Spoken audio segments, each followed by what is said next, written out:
வணக்கம் நேயர்களே. அலசல் பகுதியில் இன்று நாம் பார்க்க இருப்பது ஈரான் போர் இந்தியாவுக்கு என்ன பாதிப்பு என்பதை பற்றித்தான். பாதிப்பு 1. கச்சா எண்ணெய் எரிவாயு விநியோகம்.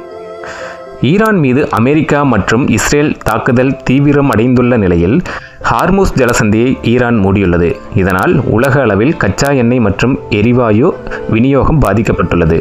சர்வதேச சந்தையில் கச்சா எண்ணெய் விலை பேரலுக்கு $100 தாண்டி இருப்பினும் இப்போது வரை இந்தியாவில் பெட்ரோல் டீசல் விலையில் பெரிய மாற்றம் இல்லாதது சற்றே ஆறுதல். வீட்டு உபயோக எரிவாயு சிலிண்டர் விலை ₹60, வணிக சிலிண்டர் ₹115 அதிகரித்துள்ளது. இதனால் நாடு முழுவதும் ஹோட்டல் மற்றும் உணவகங்கள் சிக்கலில் உள்ளன. சமையல் எரிவாயு சிலிண்டரை பதுக்கினால் 7 ஆண்டுகள் சிறை என மத்திய அரசு அறிவித்துள்ளது. ஏற்றுமதியும் கடுமையாக பாதித்துள்ளது. 4 லட்சம் டன் பாசுமதி அரிசி துறைமுகங்களில் தேங்கியுள்ளது எனவும், நாமக்கல்லில் மட்டும் 5 கோடி முட்டைகள் விற்க முடியாமல் தேங்கியுள்ளதாகவும் உற்பத்தியாளர்கள் தெரிவிக்கின்றனர். இதுபோக திருப்பூர் பின்னலாடை ஏற்றுமதியிலும் பல கோடி ரூபாய் அளவுக்கு இழப்பு ஏற்பட்டுள்ளது. கப்பல் போக்குவரத்திலும் சிக்கல்.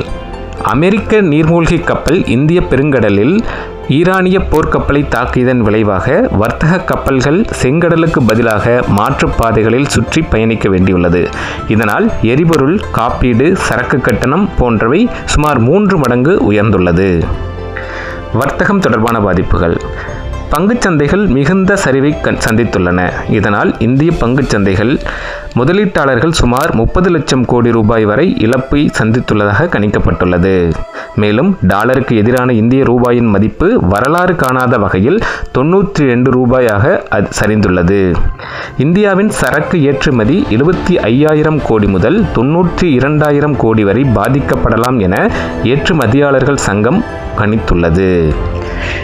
எந்த ஒரு நாட்டில் போர் நடந்தாலும் அதன் பாதிப்பு அந்த நாட்டிற்கு மட்டுமல்ல, அது உலகம் முழுவதும் எதிரொலிக்கும் என்பதற்கு இந்த போரே ஒரு சாட்சி. மீண்டும் மற்றொரு அலசல் நிகழ்ச்சியில் சந்திக்கும் வரை நன்றி, வணக்கம்.